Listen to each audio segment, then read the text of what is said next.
The second thing we would like to talk about are the vertical towers that we use to grow a variety of crops.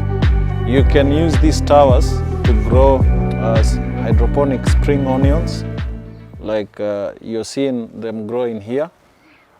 This vertical tower has 40 holes. They are extruded in such a way that there is no competition for nutrients. And I'll be explaining to you how we feed the towers. Now you can grow other crops such as strawberries, you can do dill, you can do parsley, you can do mint, you can do celery, and a variety of other leafy herbs and spices. It is easy to feed the spring onions on this. They don't require you to water every day.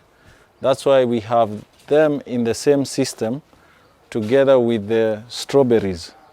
As you can see here, we have around 7 pipes of strawberries.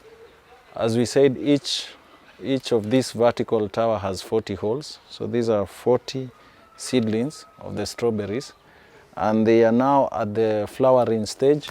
So right now we are pulling out the first flowers. We are doing what we call deflowering, so that we ensure that we'll be harvesting strawberries that are of good size and good quality in the long run.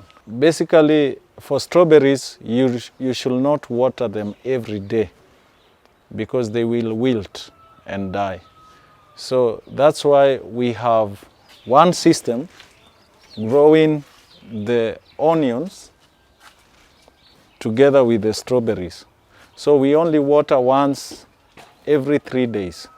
And during the cold seasons, like June and July, we water once every 4 days. Basically, if you would like to visit us to see or to learn, train on how to grow your own strawberries and a variety of other herbs and spices, you're welcome. We have every crop here, those that are doing well, those that are not doing very well. You are able to learn about nutrient deficiencies and everything, so that when you go to do it in an actual farm or in your pilot project, you are able to solve some of those challenges that you may experience. Yeah, so it is easy. They don't need a lot of, a lot of work compared to tomatoes, to keep them alive. They don't need a lot of water also. You can visit us for more information on strawberries and the use of these vertical towers. How we water is that we have an overhead pipe here, and this pipe supplies water from a pump. So we have a pump that pumps water from an underground tank that you will see, and then the water comes and drips down from the top into the vertical towers, goes all the way down, and then drains back to the underground tank.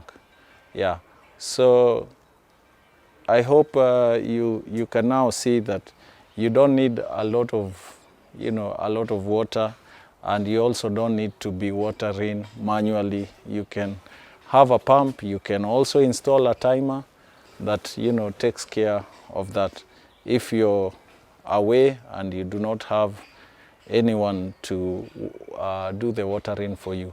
We also have some trays full of seedlings that we have put just next to the vertical towers, and basically this is part of taking advantage of unused space. This is a vertical space, so that's why we have put some trays with seedlings there.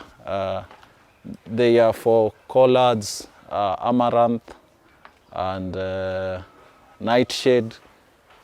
Yeah, we also have some spinach seedlings Basically just taking advantage of the vertical space instead of letting it lie idle. So feel free to contact us, subscribe to our YouTube channel, hit the bell button so that you are always notified whenever we upload new content. We also have our website, grandiourafrica.com, and you can also email us for more requests, for more information, for better clarification. We are here for you. Thank you very much, and be safe, stay safe.